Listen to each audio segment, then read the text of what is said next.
पुण्यामध्ये महाविकास आघाडीच्या नेत्यांची काल बैठक पार पडली। या बैठकीला ठाकरेंच्या शिवसेनेकडून सुषमा अंधारे उपस्थित होत्या।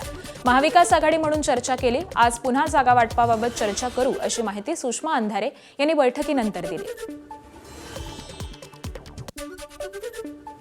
आम्ही आता काही वॉर्ड्सवर चर्चा करू शकलो, अजून सगळे प्रभागाची चर्चा होणं बाकी आहे। आम्ही साधारणतः 1 ते 14 प्रभागापर्यंतची चर्चा आमची आता झालेली आहे।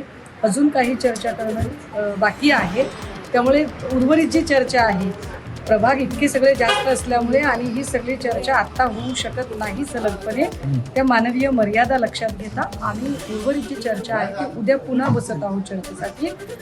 उद्या अजून सचिन भाऊही असतील आमच्यासोबत चर्चेला आणि इतर अजून मंडळी असतील। सो आत्ता जेवढी चर्चा झाली ती साधारणतः प्रभाग आता जे काही काय म्हणता येईल त्याला जागा वितरणाची जी काही फॉर्म्युला आहे त्याच्यामध्ये निश्चितपणे सकाळी, दुपारी आणि संध्याकाळी ग्राफचा जो खालीवर जो होत होता, कारण आधी काही 2 लोक बसणार आहेत, मग संध्याकाळी अचानक 3 लोक बसणार आहेत, हे जे काही चालू होतं त्यामुळे थोडासा फॉर्म्युला इकडे तिकडे होऊ शकतो। मात्र निश्चितपणे सगळेच लोक अत्यंत सामंजस्याने चर्चा करतील आणि सामंजस्याने या सगळ्या गोष्टींवरती तोडतील। जालन्यात महायुतीच्या नेत्यांची रात्री महत्त्वपूर्ण बैठक पार पडली। रावसाहेब दानवे, आमदार अर्जुन खोतकर आणि बबनराव लोणीकर यांची एकत्रित बैठक झाली। या बैठकीमध्ये जागा वाटपासंदर्भात एकमेकांना प्रस्ताव देण्यात आले। जागा वाटप आणि युती संदर्भामध्ये सकारात्मक चर्चा झाल्याची माहिती तिन्ही नेत्यांनी दिली आहे। आज अंतिम बैठक पार पडणार असून महापालिकेसाठी प्रभागनिहाय उमेदवार आणि युतीची आज घोषणा होण्याची दाट शक्यता आहे।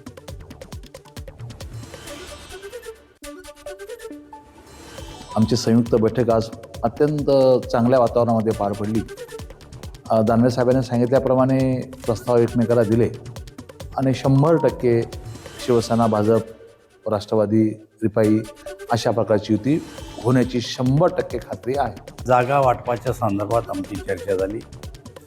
चर्चा सकारात्मक झाली। एकमेकाचे प्रस्ताव आज एकमेकाला दिले गेले। आपल्या आपल्या पक्षाच्या अंतर्गत बैठकीत चर्चा करून पुन्हा एकदा आमची शेवटची 4 वाजेची बैठक होणार आहे आणि आम्हाला असं वाटतं की ह्या बैठकीनंतर लवकरच आम्ही युती जाहीर करू आणि जालना महापालिका ही महायुतीच्या ताब्यात आणू असं सर्वांचं एकमतानं ठरलं आणि बैठक पार पडली। अतिशय खेळीमेळीच्या वातावरणामध्ये चर्चा झालेली आहे।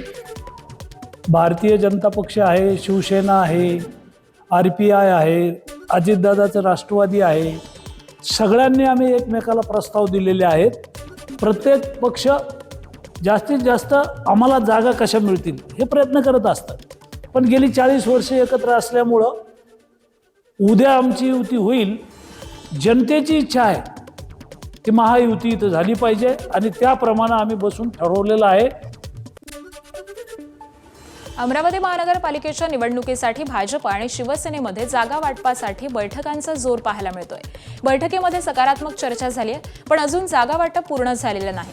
आम्ही जागेचा प्रस्ताव दिलाय, त्यावरती भाजप निर्णय घेईल अशी माहिती शिवसेना नेते आणि माजी मंत्री संजय राठोड यांनी दिली।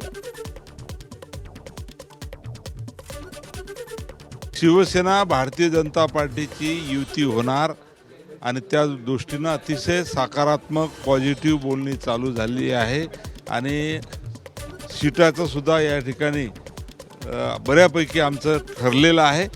यादी पूर्ण जाहीर होईल तेव्हा तुम्हाला दिसेल।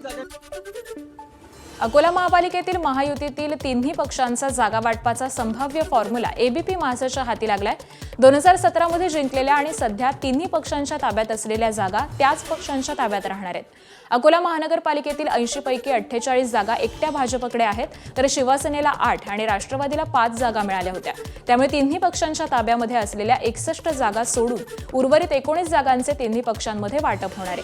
भाजप 55, शिवसेना 15 आणि राष्ट्रवादी 10 असं फायनल जागा वाटप होण्याची शक्यता आहे। आज किंवा उद्या अकोल्यातील अंतिम जागा वाटप हे जाहीर होईल।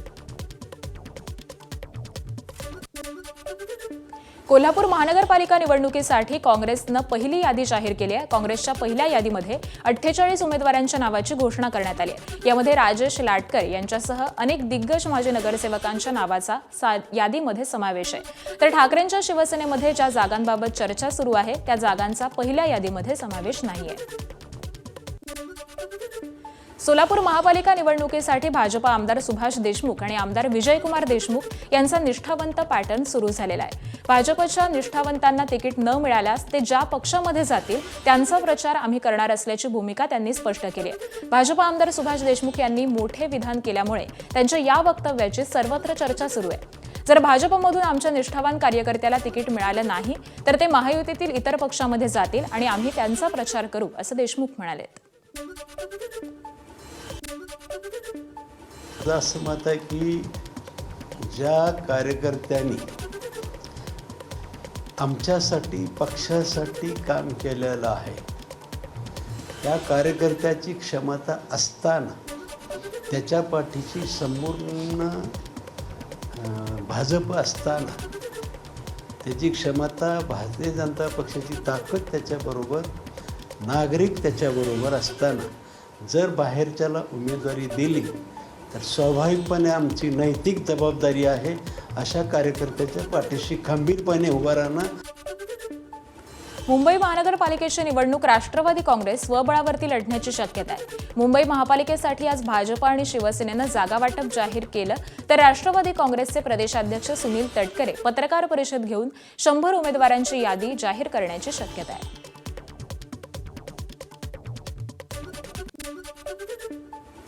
डॉन अरुण गवळीच्या दोन्ही मुली निवडणुकीच्या रिंगणामध्ये उतरल्यात. अखिल भारतीय सेनेकडून मुंबई महापालिकेसाठी अरुण गवळीच्या मुलींनी उमेदवारी अर्ज भरलाय. प्रभाग क्रमांक 207 मधून योगिता गवळी तर प्रभाग क्रमांक 212 मधून माजी नगरसेविका गीता गवळींनी अर्ज दाखल केलाय.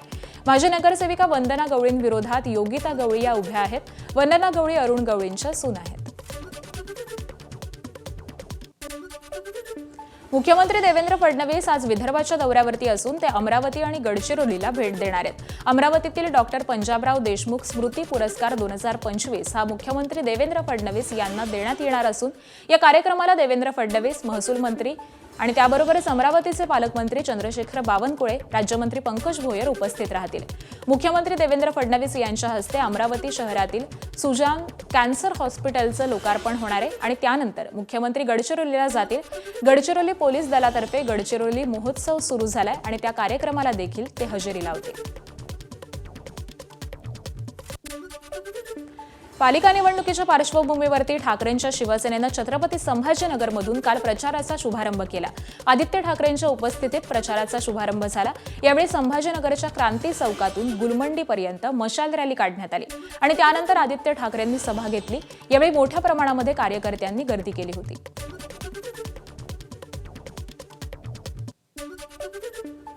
आपल्या शहरामध्ये जे तुम्ही डोक्यावर बसवलेले हे सत्ताधारी आहेत त्यांच्या हातात गेले 3 वर्ष 29 महानगरपालिका आहेत महाराष्ट्रातल्या. मुंबई असेल, छत्रपती संभाजीनगर असेल, नाशिक आहे, पुणे आहे, ठाणे आहे, सगळं आहे. तुम्ही मला सांगा या शहरांमध्ये रस्ते सुधारले आहेत का? पाण्याची परिस्थिती चांगली झाली आहे का? इथे जे आपण पाहत होतो, जे आपल्याला फुटपाथ करायचे होते, सायकल ट्रॅक करायचे होते, मोकळी मैदानं वाढवायची होती, तरुणांसाठी नोकऱ्यांची संधी आणायची होती, हे काही झालंय का? तुम्ही ह्या सरकारला निवडून दिलेला असाल, ज्या कारणासाठी निवडणूक आयोगाच्या आशीर्वादाने हे जे काही महायुतीचं भूत आपल्या डोक्यावर बसवलेलं आहे हे सरकार पुढच्या काळात आपल्याला परवडणार आहे का? परवडणार आहे? किती किती आंदोलन आपण केली गेल्या 3 वर्षात. मला आठवतं ह्याच मार्गावरून आपण हंडा मोर्चा काढला होता. शेतकऱ्यांसाठी लबाडानं पाणी द्या आपण मोर्चा काढला होता. शेतकऱ्यांसाठी कर्जमुक्तीसाठी मोर्चा काढला होता. ह्यांचे सगळ्यांचे जे तुमच्या इकडचे मंत्री आहेत, पालकमंत्री असतील, मस्त व्हिडिओ येतात, बॅगांमध्ये पैसे असतात. हे पैसे तुमच्या हाती लागतात का? हे पैसे ह्यांचे स्वतःचे तरी आहेत का? मग हे पैसे येतात कुठून? ठाकरेंच्या शिवसेनेचे आदित्य ठाकरे आज नाशिक दौऱ्यावरती आहेत. गेल्या 2 दिवसांपूर्वी नाशिकमधील ठाकरेंच्या शिवसेनेतील 2 माजी महापौरांनी भाजपमध्ये प्रवेश केलाय. त्यामुळे नाशिकमध्ये ठाकरेंच्या शिवसेनेची पडझड झाली आहे. त्यावरती आज नाशिकमध्ये आदित्य ठाकरे काय बोलणार, त्याबरोबरच नाशिकमध्ये गेल्या काही दिवसांपासून तपोवनातील वृक्षतोडीचा मुद्दा हा गाजतोय, त्यावर देखील आदित्य ठाकरे काय भाष्य करणार हे पाहावं लागेल.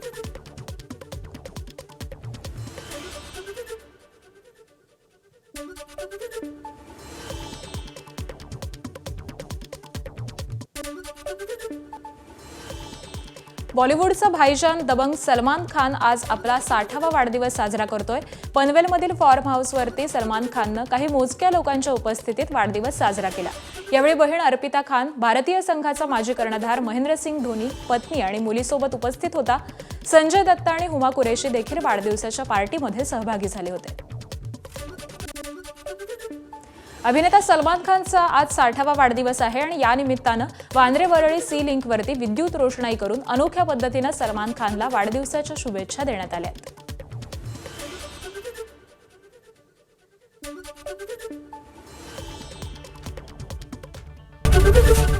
एबीपी माझा, उघडा डोळे बघा नीट.